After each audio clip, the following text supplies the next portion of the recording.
यहाँ आपको अहम खबर दें, कोयटा से ताल्लुक रखने वाले मियां बीवी और 4 बच्चे समंदर में डूबकर जाँ बहक हो गए हैं।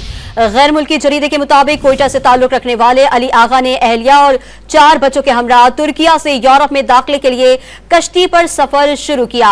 इंसानी स्मगलरों की मदद से किए गए इस सफर में दर्जनों अफराद उनके हमसफर थे, लेकिन मंजिल पर पहुंचने से पहले ही कश्ती तूफान के बायस डूब गई।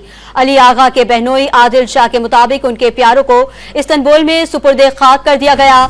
आदिल शाह के मुताबिक सैयद अली आगा कोयटा के इलाके अलमदार रोज के रिहायशी थे, जहां से वो पहले ईरान और फिर तुर्किया गए थे। कोयटा से ताल्लुक रखने वाले मियां बीवी और 4 बच्चे समंदर में डूबकर जाँ बहक हो गए हैं। गैर मुल्की जरीदे के मुताबिक कोयटा से ताल्लुक रखने वाले अली आगा ने अहलिया और 4 बच्चों के हमरा तुर्किया से यूरोप में दाखिले के लिए कश्ती पर सफर शुरू किया।